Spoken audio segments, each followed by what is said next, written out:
A Lompoc nonprofit is working to combat chronic homelessness, and they're doing it through one-on-one interaction. It's a collaborative effort between nonprofits and government agencies. News Channel 3's Natalie Tavidian shows us how the program works. Heart condition, I'm not able to. Chuck Hughes thought he would never have a roof over his head. I had given up on living in housing because I thought I'd never be able to afford it. I really feel part of He society. was a homeless man living in Goleta. The police kept chasing me off one place, so I had several sites I kind of rotated around. But he wasn't always homeless. I installed a lot of ceilings at UCSB when I was younger.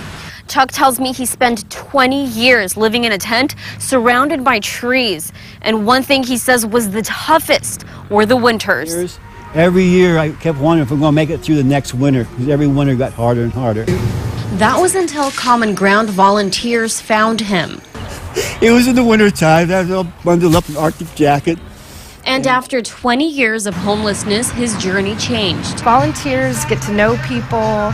They do vulnerability surveys. Emily Allen says getting to know homeless people is one way to battle chronic homelessness. There are 7 outreach teams of volunteers in Santa Barbara, and now that we've sort of figured out the model. It worked in Santa Barbara, and the next training will be in Lompoc. About 7% of the people experiencing homelessness in our county were identified in Lompoc.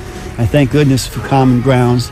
Chuck is now an advocate, helping others get off the streets. The advocacy training will be in Lompoc on Saturday. In Lompoc, Natalie Tavidian, News Channel 3.